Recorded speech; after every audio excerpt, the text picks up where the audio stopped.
n'est pas une créature, mais il a créé toutes choses. Est-ce qu'on peut dire amen à ça? Gloire à Dieu. Frères et sœurs, pour être membre de l'église, il faut recevoir Jésus et être baptisé aussi. Par immersion, pas par aspersion. Par immersion, vous devez plonger dans l'eau. L'eau doit vous couvrir. Alléluia. Que ce soit, je ne sais pas, dans une piscine, je ne sais pas où, mais que l'eau puisse vous couvrir. Et membre de l'église est celui qui est sauvé du péché et qui marche dans la nouveauté de vie. Amen. Amen. Les choses anciennes sont et toutes choses sont devenues nouvelles. En regardant certaines personnes vivre, moi j'ai même envie de nier qu'ils sont membres de l'église. Comment tu peux être membre de l'église et mener ta vie comme tu veux? Non. Quelqu'un qui ne marche pas en nouveauté de vie, on doit se demander. C'est pourquoi dans l'église, quand quelqu'un vit dans le péché, il ne prend pas la Sainte Seine. Amen. On ne l'autorise pas à prendre la Sainte Seine. Et même, on les met sous discipline. Ça veut dire quoi? Quand tu es sous discipline, j'aime beaucoup les assemblées. Quand tu es sous discipline, tu es interdit d'élever la voix dans l'assemblée. C'est même quand le pasteur dit, faisons silence, que quelques frères élèvent la voix pour adorer Dieu. Toi, tu te tais.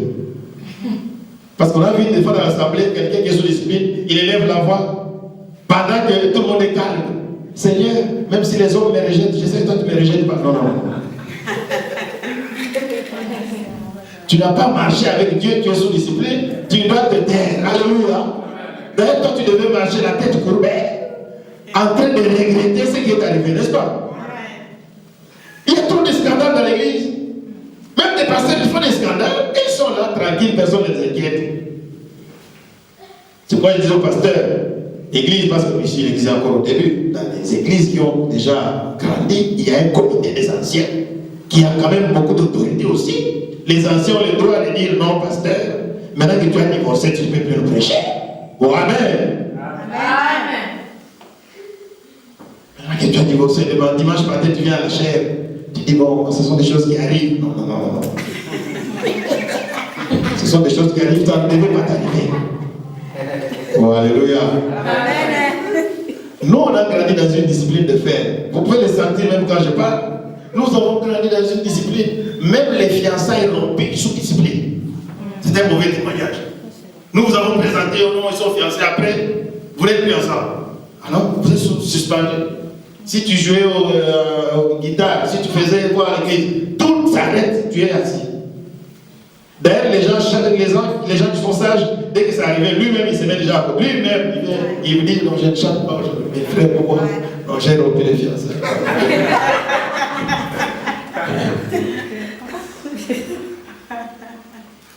Amen. Non, ce n'est pas normal, tu vis dans le péché et tu viens quand même, tu es tranquille. Tu trompes personne parce que Dieu, il voit tout. Il connaît tout. Amen. Amen. Un membre de l'église, frères et sœurs, c'est celui qui participe à la vie de l'église. Il œuvre pour l'avancement de l'église. Et c'est fini, amen, il est parti. Non, il n'est pas membre. C'est pourquoi dans les assemblées, Dieu a fait une différence entre les membres effectifs et les membres adhérents. Les adhérents, c'est des gens, hein? C'est comme des femmes. J'aime beaucoup cette église. Il vient seulement, il s'assoit, il écoute et puis il part. On ne peut même pas les compter. C'est-à-dire quand il n'y a pas eu l'assemblée générale, on veut faire des choses sérieuses, on ne peut même pas les inviter. Oh, amen. On ne peut pas les compter. Il n'est pas membre de l'église.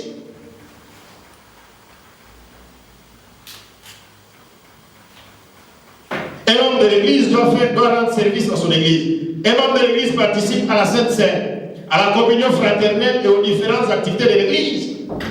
Alléluia. Amen. Quand j'étais à l'école biblique, le directeur de l'école biblique nous a dit, normalement, quand vous êtes membre de l'église et que vous n'avez pas, on ne vous voit pas. Parce que quand on donne la Sainte Seine, avant de prendre la Sainte Seine, tout le monde s'examine, non? Amen. Amen. Il dit, quand tu n'as pas pris la Sainte Seine, normalement, tu dois avoir le passé pour dire pourquoi. Pasteur, je n'ai pas pris la Sainte Seine parce que je suis tombé. Parce que pour ne pas prendre la Sainte Seine dans l'île, ça va être suffisamment grave. La Sainte Seine, c'est ça qui nous met en communion les uns les autres aussi. Alléluia. Amen. Nous communions avec le Seigneur dans notre famille. C'est un culte familial. Nous mangeons, c'est le repas de famille, la Sainte Seine. Donc, quelqu'un qui dit non, on passe, non. Ah, frère, tu n'as pas mangé assez. Parce que pour arriver à ce niveau-là, ça veut dire qu'il y a quelque chose que tu as fait, n'est-ce pas? Ta conscience te reproche, n'est-ce pas? Maintenant, pour t'aider à sortir de cet état, il faut voir le pasteur, il faut voir les responsables. N'allez pas se voir n'importe qui. Vous allez dire à quelqu'un d'autre, bon, on dit les uns, entre nous sommes frères. Vous allez vous confier à quelqu'un, demain vous allez pleurer. Il y a des gens qui ont fait l'erreur d'aller se confier à n'importe qui et qui ont commencé à finalement pleurer, qui ont fui même l'église. Parce que la chose s'est connue de tout le monde. Tout le monde n'a pas le cœur du berger. Amen. Amen. Les membres de l'église, il paye sa dîme, donne ses offrandes, exerce la libéralité au sein de celle-ci. Nous avons lu ça ici. Un membre de l'église recherche la paix entre tous. Ce n'est pas quelqu'un trouble les fêtes. Il met les pieds dans l'église, vous commencez à avoir trop de problèmes. N'est-ce pas parce qu'il y a des gens vous vous dites vous-même depuis qu'il est arrivé, vraiment, non. On ne respire pas ici. Il y a des gens comme ça, moi je l'ai vu. Même quand il vient à la réunion, vous soyez content, vous savez qu'il va faire quelque chose de mauvais. Moi, je connais des frères à un moment qui venaient draguer les filles à l'église. Ils étaient là toujours. Shalom, ma soeur. Shalom, ma soeur. Pour voir quelle est la soeur qui est plus facile à aborder. Il y a des jeunes gens qui venaient avec notre église avant, ils se disent, bon, allons nous rester là-bas. Donc allons, même si on ne peut pas prendre, qu'on aille voir quand même. Des jolies filles. J'ai béni Dieu parce que plusieurs sont venus comme ça, ils se sont convertis, d'autres sont devenus des pasteurs. Amen. C'est pas j'ai toujours aux sœurs dans l'église. Soyez belles. Amen. Quand il faut venir à la réunion, soyez belles, faites-vous belles. Même si quelqu'un va venir pour vous suivre, c'est très bien. Vous allez servir d'appât. Oh amen. Il viendra pour une fille et il va rencontrer les plus beaux d'entre 10 000. Alléluia. C'est merveilleux, n'est-ce pas? Un membre de l'église, mes frères et sœurs, je disais, il recherche la paix, il intercède pour son église et ses dirigeants, il recherche les baptêmes et les dons de l'esprit au sein de l'église. Alléluia. Il s'investit dans l'église. Il est là parce qu'il cherche du bien. En fait, il cherche du bien de qui? Des autres et de Jésus. Alléluia. Ça fait du bien au Seigneur de voir ses enfants se comporter de la sorte. Nous, on a grandi dans cet esprit. J'ai grandi dans cette discipline. Et depuis que je me suis converti, je disais au pasteur en 1990, je n'ai pas changé d'église. J'ai été à la mort et je suis allé dans les extensions de la mort. Amen. Amen. C'est très important que vous le sachiez. Un membre de l'église travaille pour la croissance numérique et spirituelle de l'église. Un membre de l'église doit prier, chercher à gagner les âmes. Il doit être soucieux de voir les choses vides. Amen. Un membre de l'église est soucieux. C'est pas normal. Seigneur, il doit pleurer, il doit se mettre à genoux avec le pasteur. Le pasteur doit sentir qu'il ne porte pas seul le poids de l'église. Il y a des gens qui le soutiennent. Amen. Amen. Oh, amen. Amen. La croissance numérique et spirituelle de l'église, il en fait son problème. Et enfin, les vrais membres de l'église, frères et sœurs, ce sont ceux qui attendent de façon active le retour de Jésus-Christ. Amen. Ça, ne l'oubliez pas. Vous n'avez pas été sauvés pour vivre éternellement sur la terre. Le monde de sa convoitise va passer. Alléluia. Amen. Le monde est en train de passer. Nous ne sommes pas ici pour vivre éternellement. Un jour, la trompette va sonner. Un jour, le Seigneur va revenir. Un jour, il faudra participer à l'enlèvement. Alléluia. Amen. Ça, c'est l'objectif même de l'Église.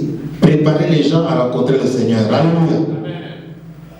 N'oubliez pas cela. Ne perdez jamais ça de vue. Sachez qu'un jour, même quand vous serez dans votre lit, ou que vous soyez à l'école, je ne sais pas où, un jour la trompette va sonner, frères et sœurs, et vous serez enlevés avec les autres essais dans les airs. Préparons-nous à cela. C'est très très important ce que je vous dis ce soir. Alléluia. Amen. Un jour, un frère a posé la question, c'était au pasteur Opusa dans un séminaire. Il dit, pasteur, vous dites que nous ne devons pas être distraits, tout ça. Maintenant, comme maintenant c'est la Coupe du Monde. Bon, maintenant Maintenant, est-ce qu'aller regarder un match au stade, c'est un péché? Est-ce que c'est mauvais d'aller regarder un match au stade, d'être au stade, hein? Au stade, vous connaissez le stade? Quel j'ai au stade? Dans un stade, au match. Est-ce que c'est mauvais? Il dit, est-ce qu'il y a un verset biblique? Le pasteur lui dit, il n'y a pas de verset biblique. En fait, il dit clairement qu'il ne faut pas aller au stade regarder un match. Hein? Il n'y a pas un verset comme ça. Mais il y a un verset que j'aimerais te donner pour que tu puisses quand même réfléchir. La Bible dit qu'en tout temps, tes vêtements soient blancs et que l'huile ne manque pas sur ta tête. Alléluia.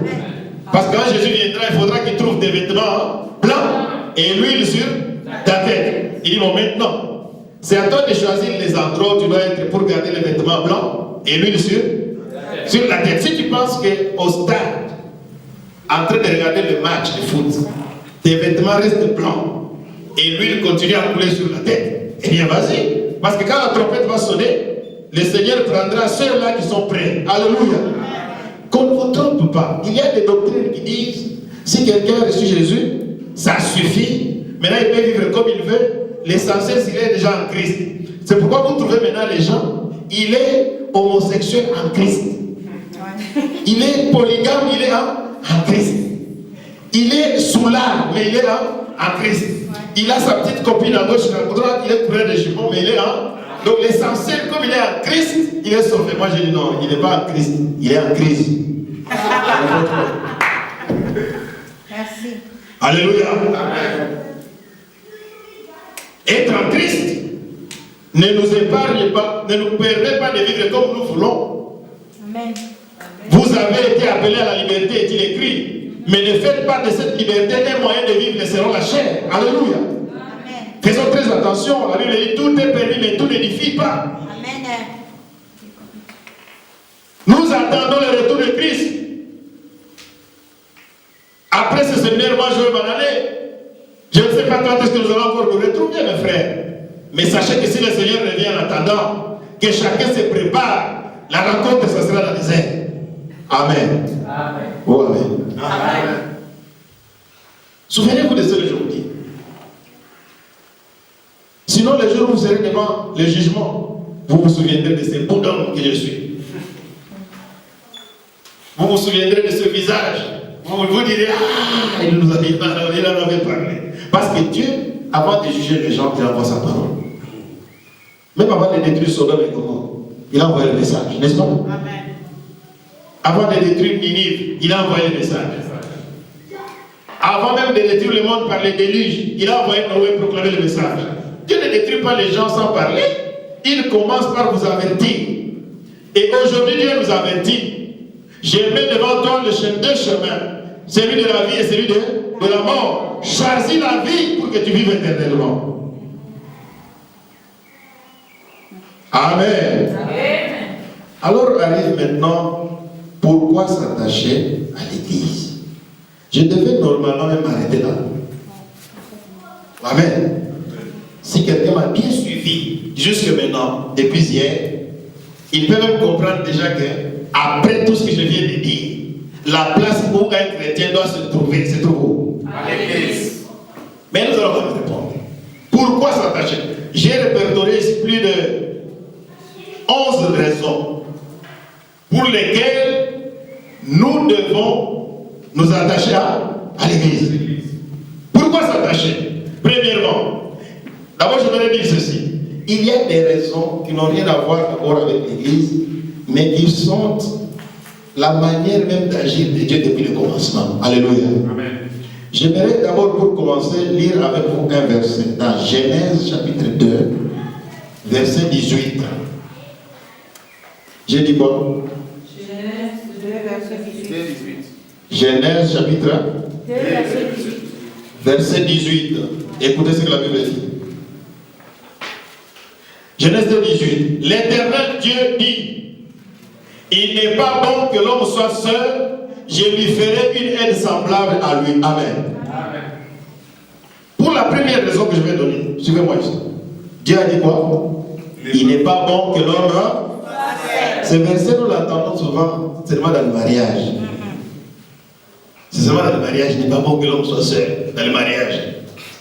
Mais ce verset, il ne concerne pas que le mariage. Quand Dieu faisait la déclaration, il ne parlait pas que du mariage. Parce qu'avant ça, Dieu a constaté que tous les animaux étaient en groupe. Amen. Amen. Mais l'homme, dans sa race, à lui, il était seul. Alors Dieu dit non, ce n'est pas normal. Il n'a pas quelqu'un de semblable à lui. La chèvre avait les autres chèvres. Le coq avait d'autres coqs qu'il voyait. L'homme était seul. Dieu a dit non, ce n'est pas normal. Je lui ferai une aide. C'est là que Dieu va créer la femme. Qu'est-ce que je veux dire par là? Vous devez savoir que nous avons été créés pour vivre en communauté. Oh, amen. Ça, c'est la première raison. Pourquoi s'attacher à l'église? Nous avons d'abord été créés pour vivre en communauté. L'esprit de dépendance et de solitude n'est pas de Dieu. Amen. Il n'est pas bon. Dieu ne trouve pas que c'est bon que quelqu'un soit seul. Alléluia. Il y a un pays dans ce monde, je crois que c'était l'Union soviétique, qui avait pour devise l'union fait la force. Amen. Même les mondains ont compris que pour être fort, il faut être nombreux. Alléluia. Amen. On est fort quand on est nombreux. On est fort quand on est en groupe. Il y a un passage que j'aime beaucoup, Ecclésiaste chapitre 9. Nous allons le lire. Ecclésiaste chapitre 4, plutôt, pas 9. Oui, Ecclésiaste chapitre 4, versets 9 à 12. Je vais lire. La Bible dit ceci. Ecclésiaste 4, 9 à 12. Deux valent mieux qu'un, parce qu'ils retirent un bon salaire de leur travail. Car s'ils tombent, l'un relève son compagnon. Maintenant, écoutez la suite. Mais malheur à celui qui est seul et qui tombe, sans avoir un second pour le relever. De même, si deux couchent ensemble, ils auront chaud. Mais celui qui est seul, comment aura-t-il chaud? Verset 12. Et si quelqu'un est plus fort qu'un seul, les deux peuvent lui résister. Et j'aime comment ça se termine. La corde à 3 fils ne se rompt pas facilement. Alléluia. Moi, ce verset, je les ai entendu souvent dans le mariage. La corde à 3 fils ne se rompt pas facilement. Dis à ton voisin, malheur à celui qui est seul. Donc, vous voyez que la pensée de Dieu, c'est que les gens puissent être ensemble. Amen. Vivre en communauté. C'est lui qui se retire. C'est un malheureux. Tu es malheureux, toi qui te retires pour être dans ton coin. Quelle que soit la raison. Personne n'a raison parce de se retrouver seul. Non. Malheur à celui qui est seul. Parce que s'il tombe, il n'y a personne pour il n'y a personne. C'est là que j'ai toujours dit même aux célibataires, j'ai dit, il faut se marier. Non, il faut se marier. Amen. Amen. Quand je dis qu'il faut se marier, il ne faut pas, vous avez 15 ans. Comme des jeunes gens à 15 ans, frère, pasteur. Une fille, un garçon, je vais le pasteur dire, oh non, pasteur, on va se marier.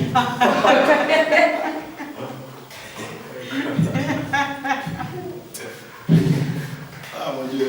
Surtout dans cette société, c'est terrible. Même les petits enfants, c'est son amoureux. Toi, tu es un amoureux. Attends.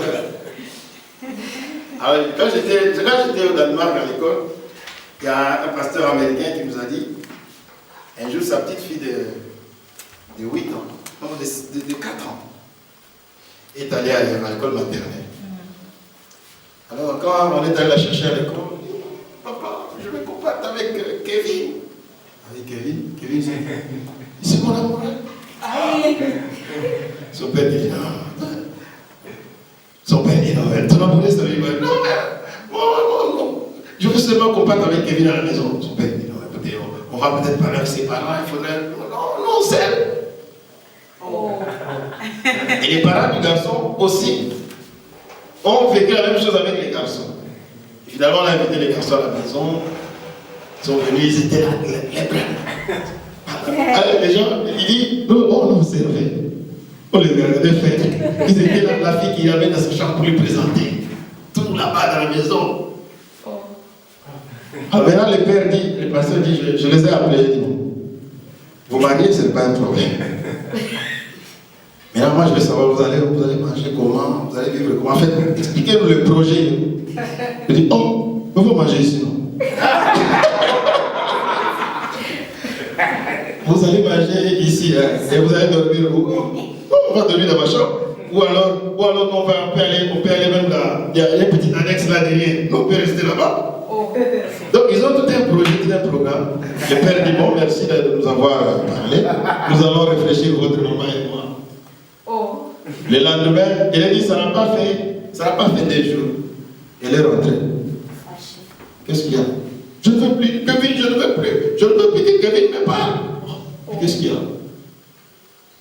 Ils se sont disputés. Et Kevin est maintenant avec une autre copine. En 48 heures.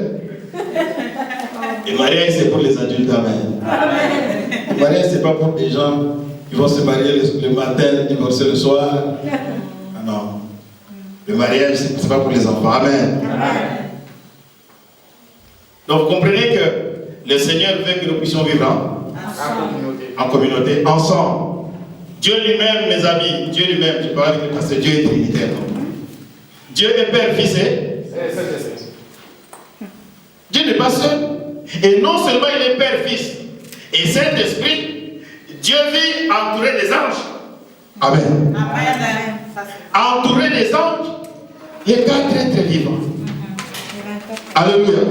Les 24 vieillards. Quand vous voyez l'image du corps céleste qui nous est présenté, du Dieu assis sur le trône pourtant tout puissant, mais c'est entouré de chérubins, entouré de ceci, entouré. Dieu lui-même ne vit pas seul. Dieu n'est pas seul. Alléluia. Donc même ça déjà, ça devait nous enseigner.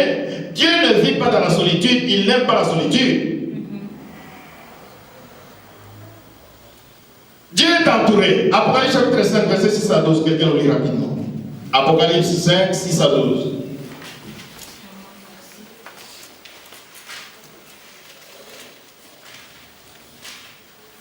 Apocalypse chapitre 5, 6 à 12.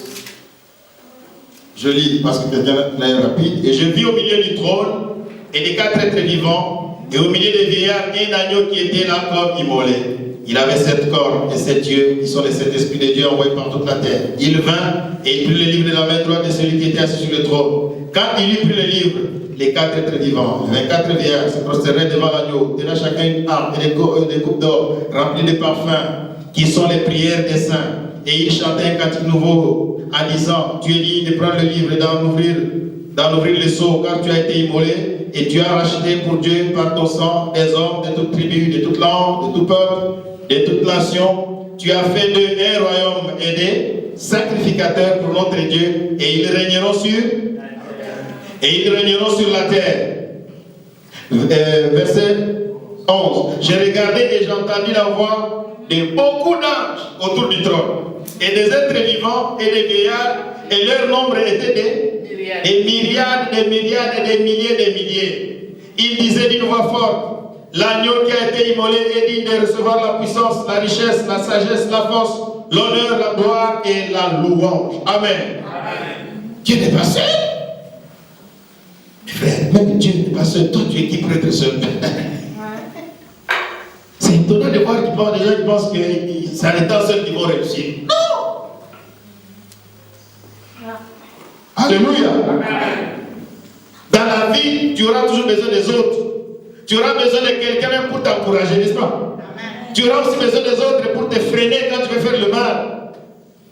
Il faut qu'il y ait des gens pour t'encourager. Il faut qu'il y ait des personnes pour te dire ce que tu fais est bon, ce que tu fais est mauvais. Il faut qu'il y ait des gens aux côtés de toi pour souffrir avec toi, pour se réjouir avec toi. Alléluia. Dieu nous a créés pour vivre en communauté, qu'on ne vous y trompe pas. Jésus, il est Dieu, il est Fils de Dieu pour nous sauver. Il est venu naître dans une famille. Oh, amen. Non seulement il veut naître dans une famille, dès qu'il veut commencer son ministère, la première chose à faire, il va choisir 12 personnes, n'est-ce pas? Oh, amen. Il choisit 12 personnes. Et ce que j'aime, lorsqu'on parle du récit où Jésus choisit les disciples, il ne les a pas choisis pour les envoyer. La Bible dit qu'il les choisit d'abord pour être avec lui. pour être avec lui. C'est-à-dire Jésus souffrait de solitude, de se retrouver seul, non? Il veut être avec Pierre, avec les gens, quand ils discutent là, même si à un moment il se chamaille entre eux, tout ça, Jésus est là, il trouve que c'est bien. C'est ça une communauté, il y aura toujours ça, ce ne sera pas parfait parce que c'est des humains, alléluia. Même parmi les apôtres, il y avait des discussions. À un moment, on demandait qui peut être le plus grand. Donc après le Seigneur, c'est qui? C'était un débat. Un jour, pour couper court, la mère de Jean et de Jacques est venue avec ses enfants. Elle était là, vous aussi, il fallait lui parler clairement. Vous avez abandonné les barques, tout ça, tous les travaux pour le suivre. Normalement, à cause du sacrifice que vous avez fait, vous devez être avec lui, l'un à gauche, l'autre à droite. Je crois que vous n'avez pas parlé. Moi-même, je peux lui parler. La Bible dit la mère est arrivée elle-même. Ordonne que mes enfants que voici soient assis, l'un à gauche, l'autre à droite, quand tu viendras dans ton royaume. Quel courage! Amen. La Bible dit, ça ce n'est pas le problème, mais le problème maintenant, la Bible dit, les autres apôtres étaient mécontents d'entendre ça.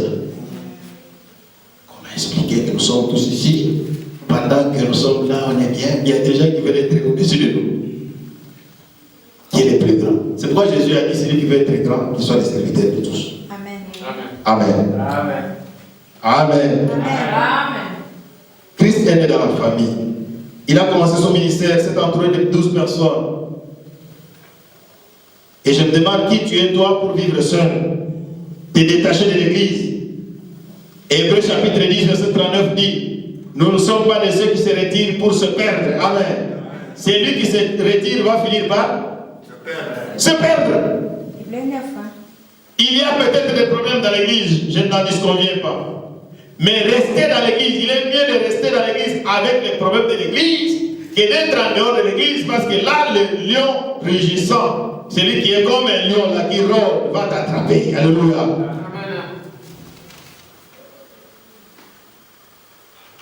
Nous ne sommes pas de ceux qui se retirent pour se perdre. Quand je parle de ce verset, souvent, je pense au feu. Pour allumer un grand feu, on met beaucoup de bois, n'est-ce pas? Chaque bois apporte sa partie de flamme dans le feu, n'est-ce pas? Aide le feu à brûler plus fort. Alors, quand vous vous retirez de l'église pour vous mettre à l'écart, vous ressemblez au bois qui trouve que j'en ai assez de rester avec tous ces incompétents. Parce que les gens, quand ils se retirent, ils ont des raisons. Soit ils vous traitent d'incompétents, de fainéants, soit ils disent qu'il n'y a pas d'onction. Donc, quand il dit qu'il n'y a pas d'onction, ça veut dire que lui, c'est lui seul, c'est seulement son onction, c'est lui seul qui a l'onction. Donc, il retire son onction à lui, son feu. Il va aller apporter avec son feu. Regardez quand un feu, un bois qui apportait un grand feu, on le retire, même si celui était le plus gros bois là, qui apportait plus de feu. Quand on le retire, dans un premier temps, il y aura encore du feu, n'est-ce pas? Oui. Mais c'est question de temps. Après un certain temps, ces bois-là, ce feu va s'éteindre. N'est-ce pas? On va voir le feu s'éteindre. Petit à petit, ça s'éteint. Et puis, ça va être la fumée. La fumée, et puis même la fumée va disparaître. Ça ne sera qu'un bois tout froid. Parce qu'il n'a pas voulu rester avec les autres dans le feu. Alléluia. Un bois qui se retire du feu va s'éteindre progressivement. Le feu va s'éteindre progressivement. J'ai toujours aimé ce passage de Genèse chapitre 11. Genèse 11, 1 à 9, c'est l'histoire de la tour de Babel. Vous connaissez l'histoire. Alléluia. La Bible dit, toute la terre avait une seule langue. Ils parlaient une seule langue. Et ils se sont rassemblés pour détrôner Dieu. Et ils ont dit, montons, construisons une tour pour arriver jusqu'aux cieux. Moi, ce qui m'intéresse dans ce récit, c'est quoi? C'est lorsque Dieu voit ça, la déclaration que Dieu fait. Dieu dit ceci.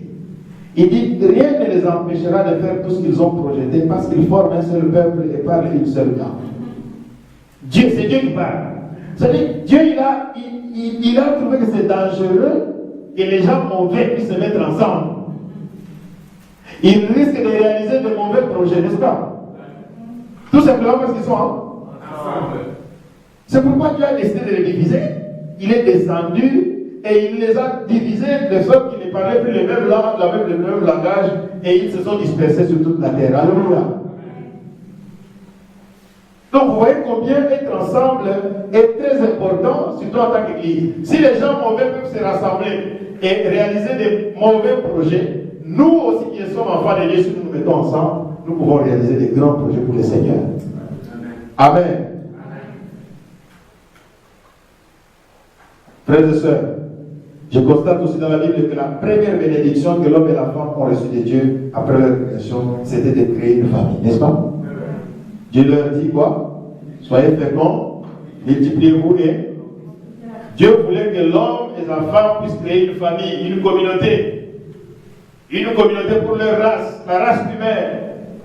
C'est ce qu'il leur dit dans Genèse chapitre 1, verset 27 à 28. Reproduisez-vous, devenez nombreux. Alléluia. Même les arbres, quand vous observez la nature, vous allez voir que les arbres vivent en communauté. Je vais semer un coup de... Déjà ici, c'est des arbres que les gens ont plantés. Un arbre, même quand vous l'avez planté, après vous allez voir qu'il y a aussi des autres arbres qui commencent à pousser à côté. Les arbres, ils vivent en communauté. Regardez les fleurs. Ils sont là, nombreux. Les arbres, nombreux. L'homme, je ne sais pas qu'est-ce qui nous prend, nous les humains, des fois. Nous pensons que nous sommes plus sages que le Seigneur. Observez la forêt et la brousse. Observez les fourmis et les abeilles. Alléluia. Vous comprendrez que l'idée de la communauté est biblique. Et c'est l'idée de Dieu. Ça vient de Dieu. Amen.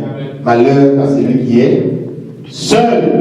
Malheur à celui qui est seul. Être seul, ça ne vient pas du Seigneur. Alléluia. Ça, c'était la première raison. Pourquoi s'attacher à Dieu? Nous avons dit, nous avons été créés pour vivre en communauté. La deuxième raison.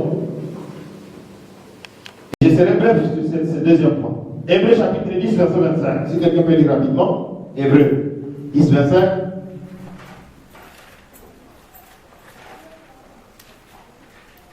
Hébreux 10, 25. Quelqu'un a trouvé? Je vais lire. Hébreux 10, verset 25. La Bible déclare ceci. N'abandonnons pas notre assemblée comme c'est la coutume de quelques-uns, mais exhortons-nous réciproquement, et cela d'autant plus que vous voyez s'approcher le jour. Alléluia. N'abandonnons pas notre assemblée comme c'est la coutume de quelques-uns, mais exhortons-nous. Amen. Il y a deux verbes importants ici. N'abandonnons pas et exhortons-nous. Alléluia. Quand quelqu'un trouve que maintenant il peut se mettre à l'écart de l'église, chacun d'entre nous a la responsabilité d'exhorter la personne à rester dans l'assemblée. Amen. C'est pourquoi ces enseignements vous ont été envoyés par Dieu. Le Seigneur envoie ces enseignements pour que vous ayez des raisons valables pour lesquelles vous pouvez exhorter les autres à rester dans l'église. Alléluia. Quelqu'un qui se met à l'écart est en train de se perdre, qu'on ne vous trompe pas. Amen. Amen.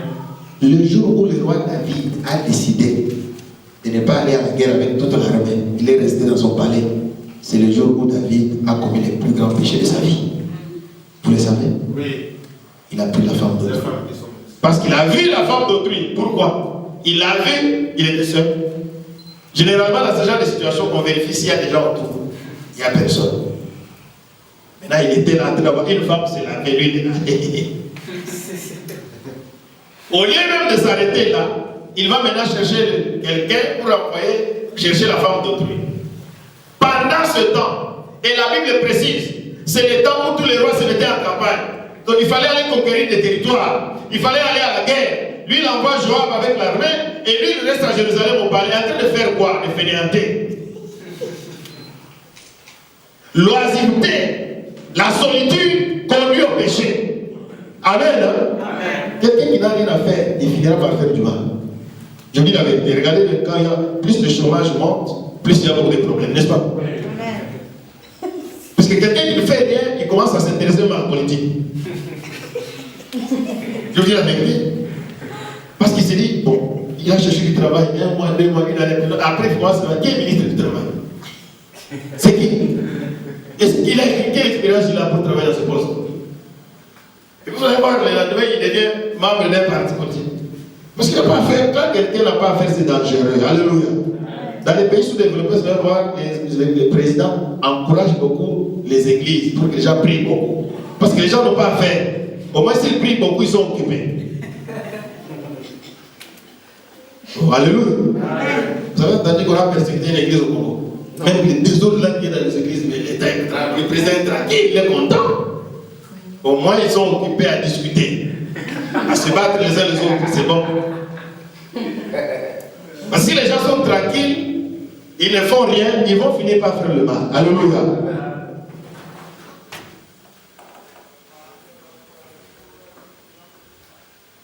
N'abandonnons pas notre assemblée, mais exhortons-nous. Au lieu d'abandonner, au lieu que quelqu'un puisse quitter, vous savez que telle personne a des problèmes, vous savez que telle personne risque de s'en aller, exhortez la personne. Amen. C'est pourquoi quand quelqu'un a des problèmes dans l'église, il faut qu'on s'intéresse à lui. Amen. Généralement, la plupart des cas, j'ai remarqué les gens qui quittent l'église facilement, c'est des gens, il avait un problème et il n'a pas trouvé du répondant. C'est-à-dire, il n'a vu ni le pasteur, ni le membre de l'église, ou personne ne s'est intéressé dans son problème. Alors il trouve qu'il n'a pas sa place dans l'église. Non. Ça, c'est aussi les faibles qui finissent par partir. Mais quelqu'un qui a compris pourquoi il est là, quels que soient les problèmes, il reste. N'est-ce pas? Amen. Amen. Mais nous qui avons reçu la connaissance, nous qui sommes aujourd'hui enseignés, nous comprenons que quelqu'un qui a des problèmes, pour qu'il ne puisse pas s'éloigner, il faut l'approcher. Alléluia. Amen. Amen.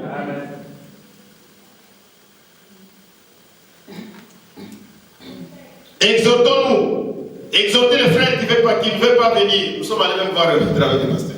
Exhortez. Parlez-lui, dites frère, ta place c'est la maison de Dieu. Amen. Amen. Ne quitte pas l'église. Tu vas te refroidir. Tu vas mourir spirituellement. Tu vas te perdre. Exhortons-nous, c'est ce que on nous conseille ici par la parole de Dieu. Et je voudrais vous dire une chose. Il y a une différence entre abandonner et quitter. L'abandon est à tout point de vue est négatif. Amen. Amen. Parce qu'abandonner même quelqu'un qui a voyagé, c'est-à-dire pour lui c'est bon débarras. Je ne veux même plus entendre parler de cette histoire. Heureusement, je voyage. Ça, c'est quelqu'un qui a abandonné l'église, n'est-ce pas? Mais il y a au moins 3 raisons pour lesquelles quelqu'un peut quitter l'église. Amen. J'ai dit combien? 3 raisons bibliques. Il n'y en a pas 4. En tout cas, 3.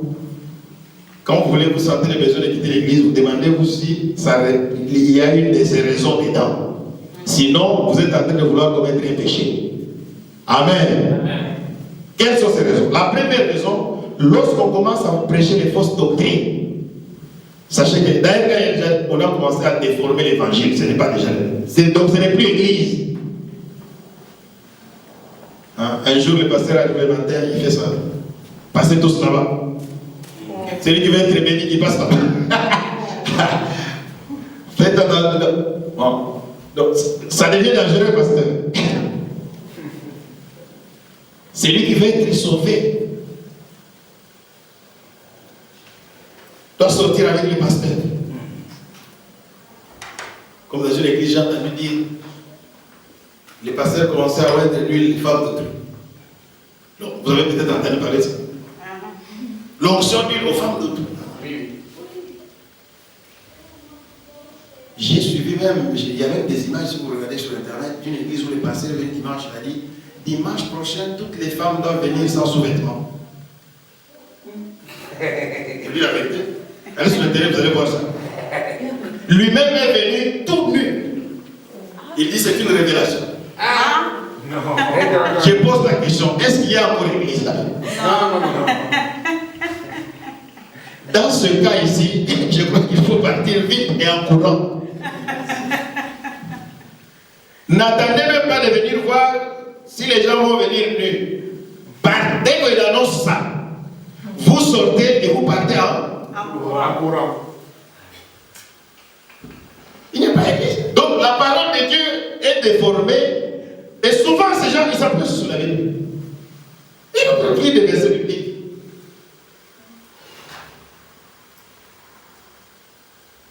Alléluia. Lorsque dans l'église, on commence à encourager des choses que le Seigneur refuse dans la Bible. Les versets bibliques sont clairs, les choses sont écrites clairement et on vous dit le contraire. Non. Mais moi j'encourage toujours les gens d'abord d'aller voir celui qui a prêché là. Amen. Parce que des fois en partant c'est comme ça, c'est pas bien. Il faut qu'ils sachent pourquoi on est parti. Vous allez le voir, même s'il menace de mourir, sa malédiction sera sans cause et sans effet.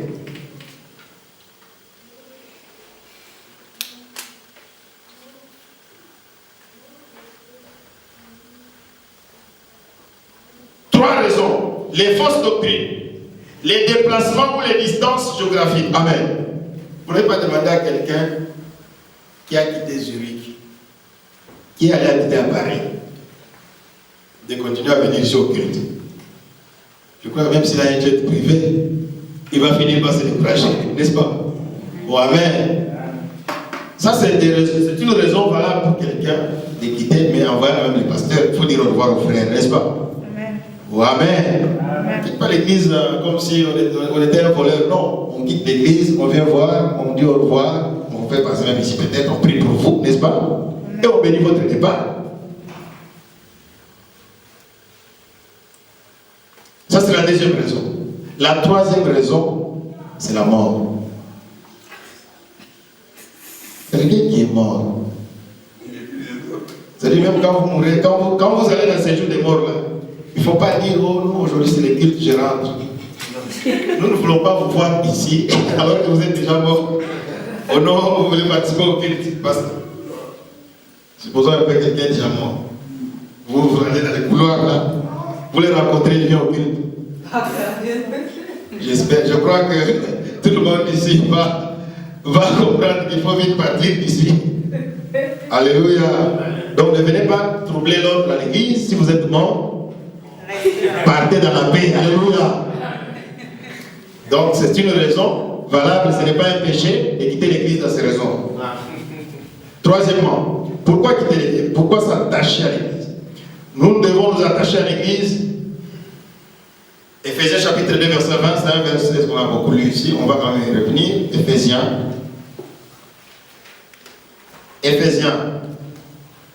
Je dis combien? 2 verset 20. Qu'est-ce que la Bible dit? Nous avons déjà sûrement lu ce verset. Vous avez été édifiés sur les fondements des apôtres et des prophètes, Jésus-Christ lui-même étant la pierre angulaire. Amen. Alors, pourquoi s'attacher à l'église selon ce verset?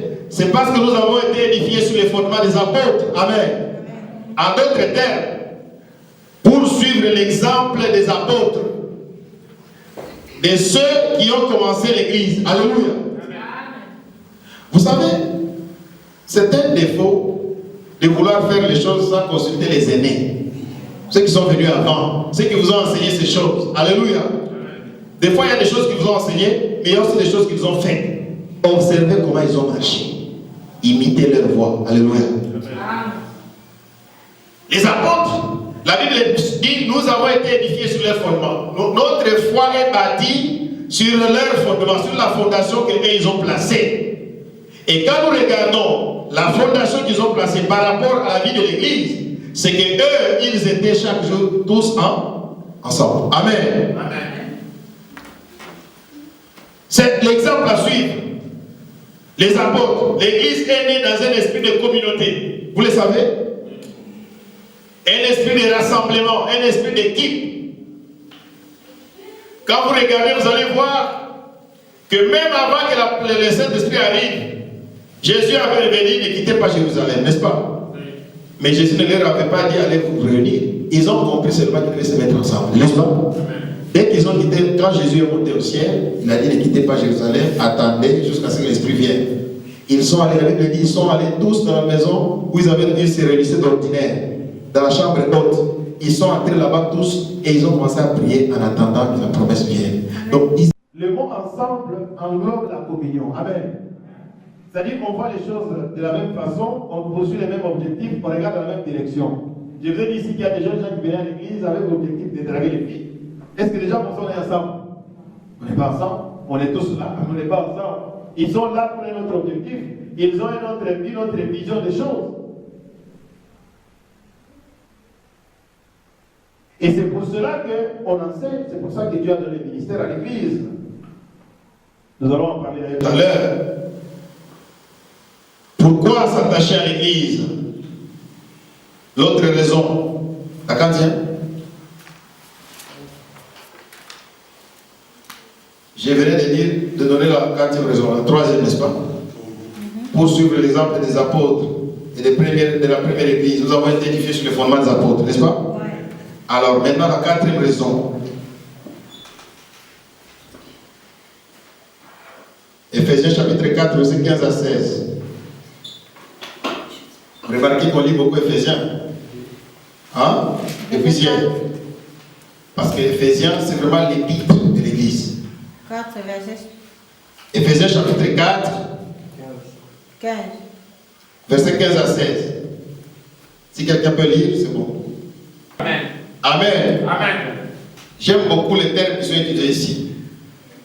On dit, le corps bien coordonné et formant un solide assemblage tire son accroissement selon la force qui convient à chacune de ses parties et s'édifie lui-même dans la charité. Amen. Amen. Solidement soudé. Pourquoi s'attacher à l'Église selon ce verset? C'est pour demeurer attaché au Christ qui est la tête et croître en lui. Amen. Amen. Pour demeurer attaché au Christ. Pour rester attaché au Christ qui est la tête. Et croître en lui, grandir en lui. Dans Jean chapitre 15, verset 5 à 6, Jésus dit, je suis le cep, vous êtes des sarments. Si quelqu'un demeure en moi, il portera beaucoup de fruits. Amen. Amen. Nous sommes appelés à rester attachés. Non seulement les uns les autres, parce que nous formons un corps solidement entre nous, mais aussi, c'est lorsque nous sommes solidement attachés que nous sommes en même temps attachés là. Regardez, si Jésus est la tête, et que vous êtes les bras. Quand vous regardez les bras, il est attaché au corps, n'est-ce pas? Il n'est pas directement attaché à la tête. Il est attaché au corps. Mais parce qu'il est dans le même corps que la tête, les bras sont attachés à la tête, n'est-ce pas? Vous comprenez avec moi? Les bras sont en communion avec la tête. Il est lié à la tête. Lui aussi, il dépend de la tête. Lui aussi, il reçoit les instructions de la tête. Et pourtant, il n'est pas directement. Donc, nous sommes tous appelés à rester d'abord soudés entre nous en tant que corps, comme les bras, tout ça. C'est soudé, c'est solidement, n'est-ce pas? Et c'est seulement ce prix-là que, étant solidement soudés entre nous et au Christ, que nous pouvons porter des fruits, et beaucoup de fruits qui demeurent. Alléluia. S'attacher à l'Église, c'est s'attacher à Christ. Éphésiens chapitre 1, verset 22 à 23. Je lis 1, 22 à 23. Il a tout mis sous ses pieds. Il a donné pour chef suprême à l'Église, qui est son corps, la plénitude de celui qui remplit tout en tous. Amen. Il a tout mis sous les pieds de Jésus et il a pris Jésus, il l'a placé comme chef suprême de l'Église. Amen. Hein? Qui est l'Église qui est son corps. Alléluia. Gloire soit rendue à Dieu. Pourquoi s'attacher à l'Église? Je passe. 5e point.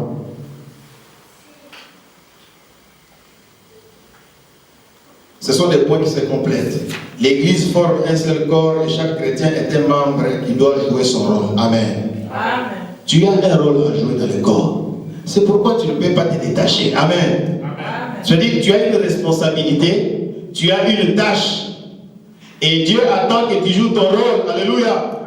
Amen. 1 Corinthiens chapitre 12, verset 12 à 27. 1 Corinthiens, j'ai dit combien? 12. Est-ce que quelqu'un a trouvé pour m'aider? 1 Corinthiens chapitre 12. Verset 12 à 27. Quelqu'un peut lire, pasteur? Vous pouvez m'aider? 12 à 27, oui.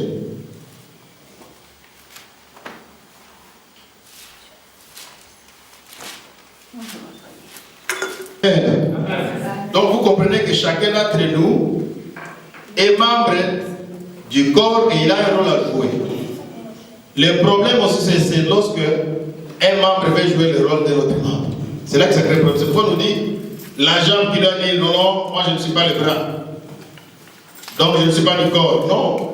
Pour être membre de l'église, il ne suffit pas que tout le monde soit pasteur, que tout le monde soit chantre, que tout le monde soit... Non. Nous ne ferons pas tous, nous ne jouerons pas tous le même rôle. Nous n'aurons pas le même talent. Nous n'aurons pas le même ministère. Nous n'aurons pas les mêmes dons. Mais notre différence, c'est ce qui fait notre richesse. Alléluia. Le fait que ce que l'autre a, moi je n'ai pas, me rend utile par rapport à l'autre et le rend aussi utile par rapport à moi-même. Nous sommes là pour nous compléter. Alléluia. Nous devons vivre dans la complémentarité les uns des autres. Et ça, c'est très très important. Il faudra que chacun d'entre nous les comprenne. Celui qui se retire met en péril tous les corps et même tous les membres du corps. Donc si vous décidez de vous retirer parce que vous ne chantez pas, parce que vous ne voulez pas laisser prêcher, ça veut dire que vous mettez en péril l'église. Peut-être que vous avez une autre grâce qui peut être utile aux autres. Mais quand vous partez avec ça, vous voyez que vous privez l'église de quelque chose de précieux. Alléluia. C'est pourquoi chacun d'entre nous est appelé à rester dans l'église et à exercer le don, le ministère auquel Dieu l'a appelé. Alléluia. Que Dieu bénisse chacun d'entre nous. Pour aujourd'hui, nous allons nous arrêter là. Et demain, nous allons continuer avec le 6e point pour terminer notre séminaire. Amen. Amen. Nous allons essayer demain d'être en tout cas le plus bref possible pour que nous puissions avoir aussi un temps de prière. Amen. Que Dieu bénisse chacun d'entre nous. Je vous invite à vous lever s'il vous plaît.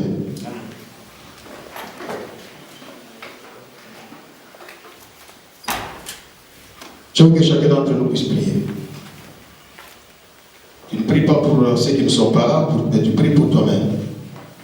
Tu dis toi-même à Dieu, Seigneur, s'il y a des moments où tu es resté à la maison alors que tu devais être ici, s'il y a des moments où tu n'as pas compris que la valeur, que tu étais important dans la maison de Dieu, que toi tu as préféré rester à l'extérieur, tu vas demander pardon, Seigneur. Tu vas dire, Seigneur, pardonne-moi. Seigneur, pardonne-moi. Ma place, c'est dans ta maison. Ma place, c'est dans l'église. Ma place, c'est en train de faire l'œuvre de Dieu. C'est en train de servir Dieu. C'est ça ma place. C'est que chacun prie le Seigneur pour demander aussi la force à Dieu. Donne-moi la force pour que je puisse toujours être là, dans ta maison. Et Seigneur mon Dieu, servir à ta gloire. Et les bonnes envois et prions. Alléluia.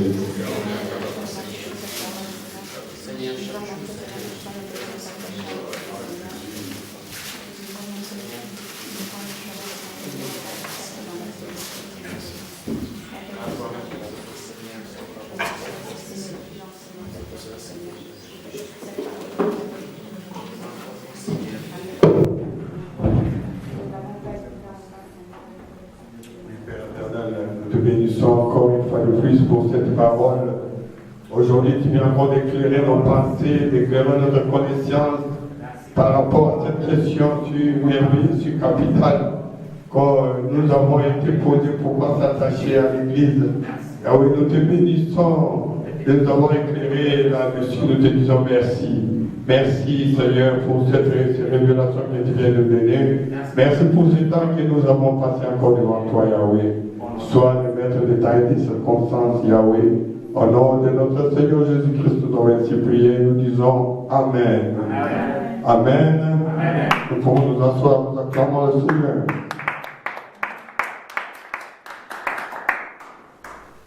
Je bénis Dieu pour une fois de plus la continuité de cet enseignement. Aujourd'hui, Dieu a permis que nous arrivions jusqu'au 5e point pour que nous puissions être éclairés sur cette question merveilleuse qui est le thème de ce séminaire. Pourquoi s'attacher à l'Église? L'homme de Dieu nous a fait voir 5 points. Demain, nous allons continuer à voir les 6e, 7e jusqu'au 10e point. Amen. Amen. Nous sommes arrivés presque à la fin. Il y a quelque chose là à boire. Celui qui est fatigué jusqu'après le culte, il va prendre une canette de coca ou des frontans du bois. Et celui qui a apporté aussi son offrande, le corbeil est là. Vous êtes dans la liberté, même après le culte, de venir déposer ton offrande. Amen. Amen. Demain, ça sera le dernier jour de notre séminaire. Je vais lire un verset dans le livre d'Ésaïe, Nous allons pouvoir bénir l'homme de Dieu qui est là. Il a fait un long trajet, il a quitté Limoges en France. C'est une petite ville de France qu'il a quitté là pour laisser sa famille, il est venu vers nous. Qu'il a envoyé pour annoncer la bonne nouvelle du royaume des cieux. Quelqu'un peut ouvrir sa Bible dans le livre d'Ésaïe. Papa Pierre, lis-moi Ésaïe chapitre 1. Je vais lire Ésaïe chapitre 1, verset 12. Verset 12. Olivier, si tu as trouvé, tu devais vous trouver ça. Ésaïe chapitre 1, verset 12 à 13. Je reprends la parole de grâce ici. Quand vous venez vous présenter devant moi, lorsque vous venez dans la maison du Seigneur, qui vous demande d'essuyer mes parvis, cessez d'apporter de vaines offrandes. Éternel Dieu, nous bénissons encore ton nom, te disons merci pour ce temps merveilleux, cette deuxième journée de notre séminaire, comme thème pourquoi s'attacher à toi. Tu nous as fait voir l'importance de te servir. Nous sommes le membre et toi tu es la tête du corps. Nous sommes tous attachés pour te servir, chacun avec son rôle. Nous bénissons ton nom Seigneur pour cette deuxième journée. Nous abandonnons encore la journée de dimanche entre tes mains. Père, touche encore les gens qui sont partis. Demain, viendront demain pour que nous puissions te célébrer ensemble, Yahweh. Seigneur, notre retour entre tes mains, sois devant chacun de nous comme un guide et derrière comme un rempart. Que ta grâce, que la communion du Saint-Esprit réponde à chacun de nous. Dans le nom de Jésus, nous avons ainsi prié, nous disons tous Amen. Amen. Que Dieu nous bénisse.